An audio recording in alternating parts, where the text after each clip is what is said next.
Hello, welcome to 2023.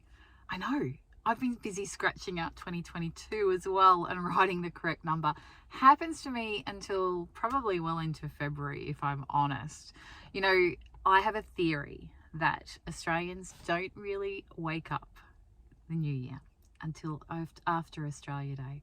Feels like that whole in-between time, even though you can be back at work, all the sunshine and summer and the kids not being at school and some people being on holidays, just creates an ongoing holiday vibe that I really lean into. That, of course, has an impact on whether or not you're someone that puts together a New Year's resolution. In years gone by, what I've done is select a New Year's quote, a quote that runs for the year. But I'm not this year. This year I'm doing something a little different. You see, I was thinking a lot about a program that was on television when I was a kid called Romper Room. Maybe you remember it.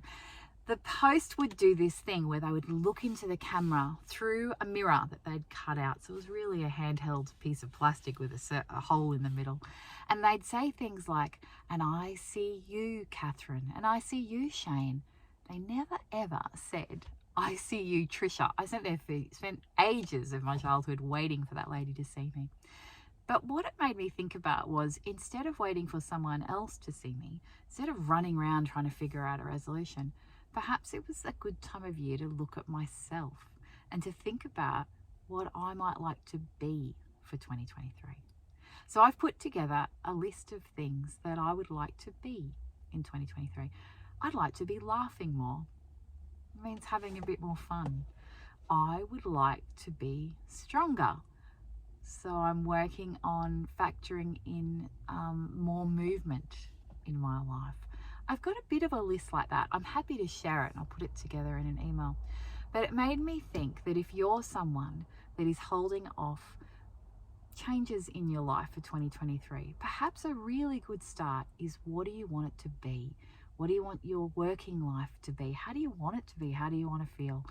And from there, work backwards into what might we need to do to make that happen. So anyway, I hope that your year has kicked off really strongly.